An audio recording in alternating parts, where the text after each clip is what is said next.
elders, apostles, great millstone, and much blessing and salutations to the Akim around the four corners of the earth. We're diligently pushing out this truth, and this truth is sincerity. And I just want to do a quick video just going off these fucking clowns here at the IUIC, man. Because they esteem themselves, especially the leadership of this group, because they're always making these AI videos. And even a couple years back, you had Nathaniel, the Bishop Nathaniel, come out on a horse at a Passover, like he's somebody, man. These men don't know how to humble themselves. They don't know how to be humble. All right, they have to do all these extravagant entrances. All right, these videos are always establishing these men as if they're, as if there's of some importance, in the kingdom. They always make themselves appear to be as if they're the superheroes. They're the wisest men on the planet Earth.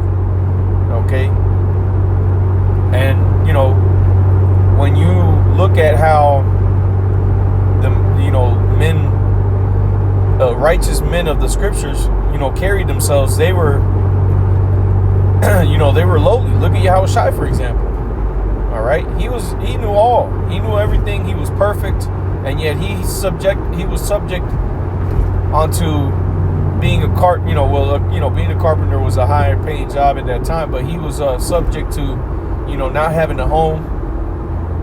All right, he traveled from places to places. He didn't dress all extravagant, and that's one of the things that you notice amongst these dudes at the IUIC is the way that they dress is as if they're trying to stand out, especially the leadership.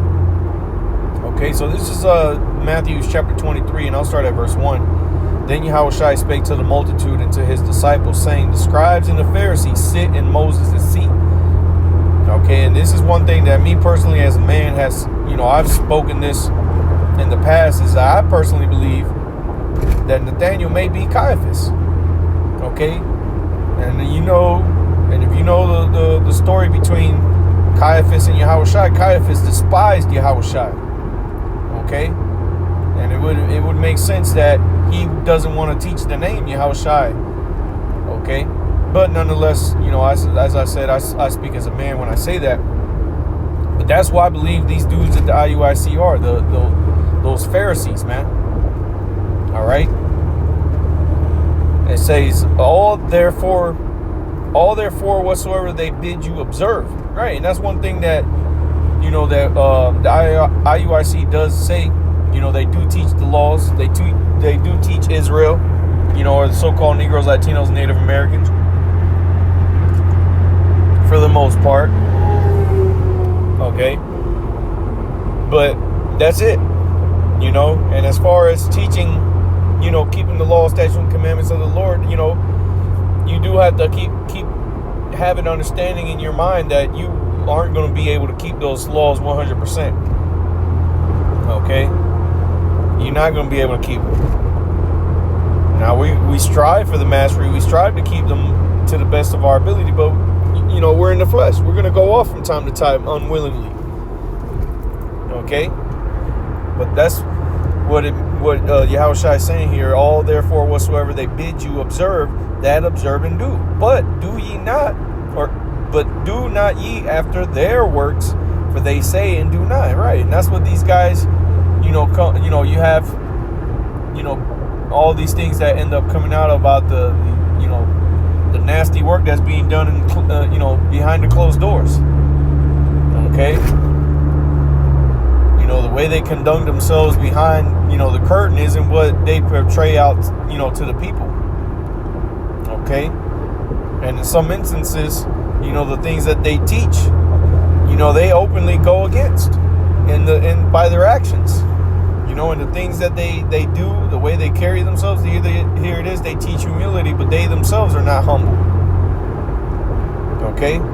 It says, verse 4, for they bind heavy burdens, right? And that's what they do. They tell you got to keep the law, Okay, they teach their congregation that you got to, keep the law 100%.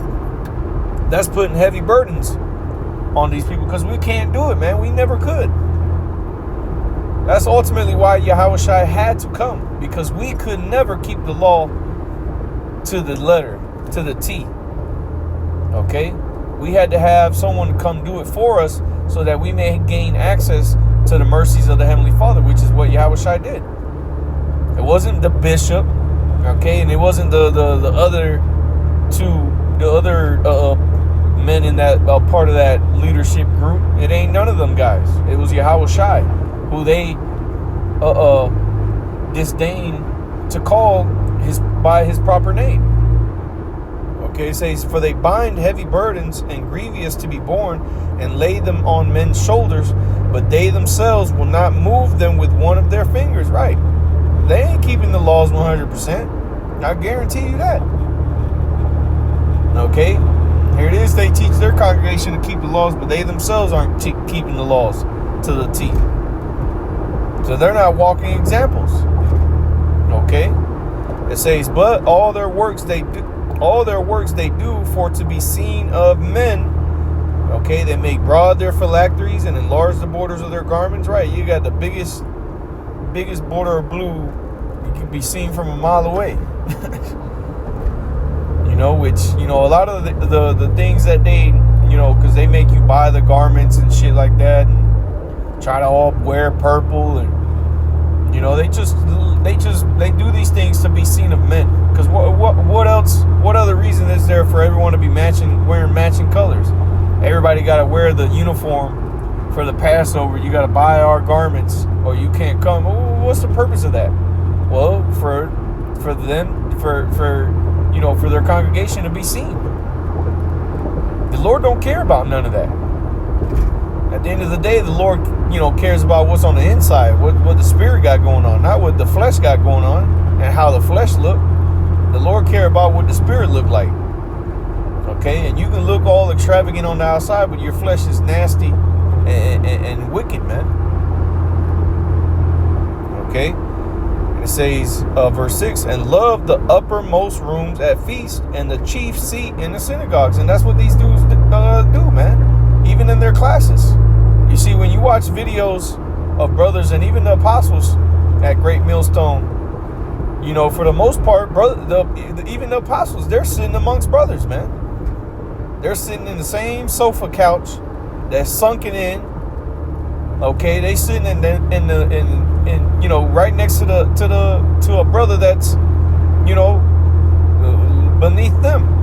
But here it is. You look at these Passover videos that these other specifically IUIC, but you got other groups that do the same thing, where these men are sitting up on a stage above everyone else at a table, as if these men are to be looked upon on high. Okay, basically like a VIP section. That's what these men like. They like the that status that comes with being up top, being in the upper rooms, man. And that's why the Lord has to stop these men's mouths, man. Okay, the Lord has to put an end to these people. This is Titus chapter 1, and I believe around the 10th verse. Titus chapter 1 and verse 10. Yep, it says, for there are many unruly and vain talkers and deceivers, especially they of the circumcision. And see, this is what these guys are. They're of the circumcision. Okay, because they know who they are. Okay, and they're nothing but a bunch of deceivers, man. All right, they collect their tithes so that they can become rich. Look at the bishop, worth millions of dollars, man.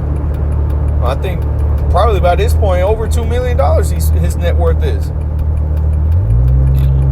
Okay, the apostles ain't got no net worth like that, man. You got some of the apostles that work themselves, man. The Bishop Nate don't work.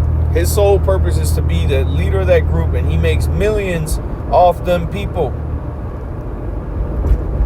Buying land, talks about buying a jet, flying from country.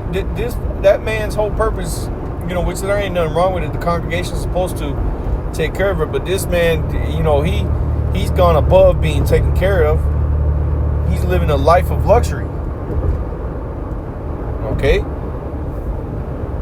It says, verse 11, whose mouths must be stopped, who subvert whole houses. And see, that's the thing, is one of the requirements as a man of Israel and a woman of Israel to join their camp. You got to be with if you have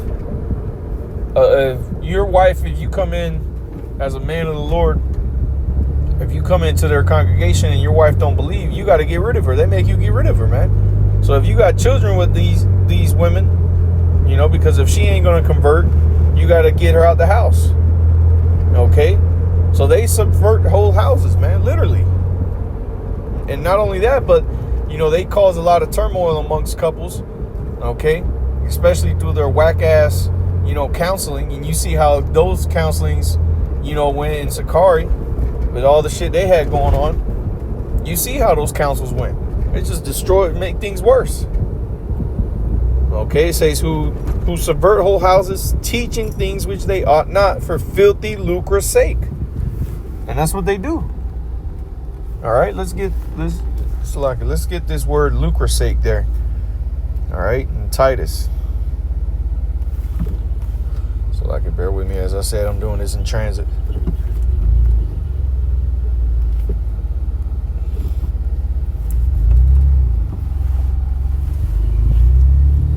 All right, so that word there for filthy lucre's sake, I'm just going to get the word lucre, which is kurdos or krados in the Greek, and it says uncertain affinity, gain. Okay, so gain, this is what they teach, for filthy gain, man. That's the spirit of Esau, because what do the scriptures talk about Esau is, riches gotten by ill deceit. Okay, and this is how these men have gotten their riches, through deceits, man. Okay, and the Lord is gonna stop these men's mouths, man. You had this video, which I got a screenshot of, which is the thumbnail of this video, where these guys are just, exalting themselves, man. Just, seeming to be all powerful. Okay, and brothers don't be doing these videos like that, man. If you be doing these AI videos, don't put your face in that shit, man. Don't be putting your face in your image, your likeness into these AI videos, man.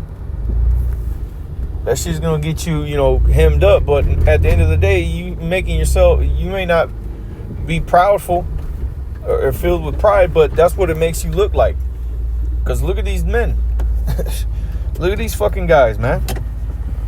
Okay, they esteem themselves very highly. They always add themselves into these videos, motherfuckers yielding swords and all types of armor all over them. Motherfuckers' eyes glowing and shit. Trying to make themselves appear to be somebody, man. And what does the scripture say about that?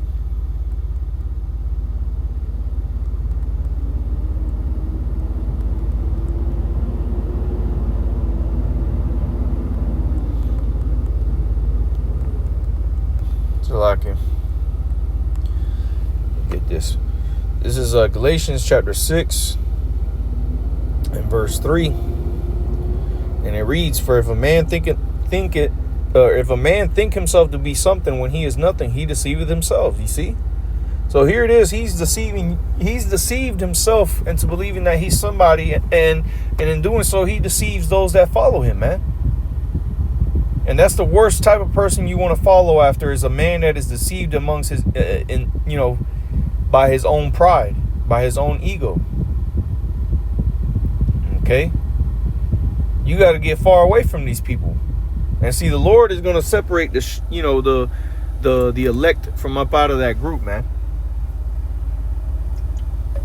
Because and the apostles have always mentioned this, man, that they, believe that there's some members of the elect amongst these other groups. But the Lord is going to pull them out of that.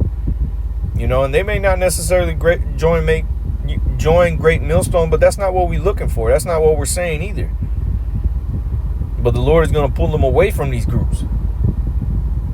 Okay, all these different scandals that you see always coming out on these different groups, that's what the Lord has happened so that he can get some of these elect members out of there, so their eyes are opened up to the wickedness of these groups.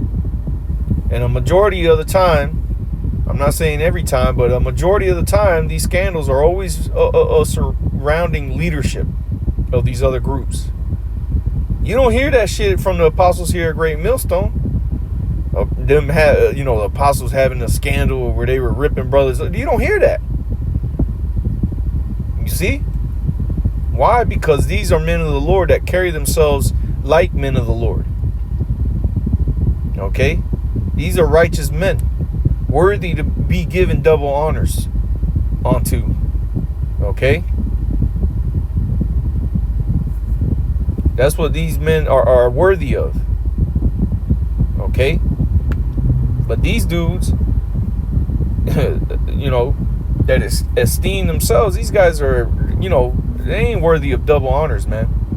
I'll just put it plainly. They ain't not worthy of double honors. Yeah, the bishop, he's been in the truth for a long time. I'll say I'm not gonna say even that he's been in the truth for a long time. He's been pushing, the scriptures for a long time, because I can't even say he pushes the truth about the Bible, because he got certain things that he adds onto the scriptures, man. So you can't even say that he pushes the 100% truth. They themselves tell you that they don't have 100% truth, because they get on us about saying we got the 100% truth. And you hear them say their response is nobody got the 100. Okay, well, then what the hell is the scripture talking about that we should now know all things? What does that mean then? You see, we might not know the intricacies of everything on the planet Earth, but you best believe we have 100% knowledge, wisdom, and understanding that pertaineth unto salvation, which is what's important. And see, they don't have that, because they don't have what leads onto salvation. What they have is what leads them to get money into their pockets. And this is why the Lord is ultimately going to stop these men's mouths, man. So hey, with that, Lord's will, this was edifying. I want to give all the praise and glory unto Yahweh, Bahashim Yahweh Shai, Bahashim Rachah HaKodash. Double honors to the elders, apostles of the Great Millstone, and much blessing and salutations unto the Akim on the four corners of the earth, who are diligently pushing out this truth and its truth and sincerity. With that, I say Shalom.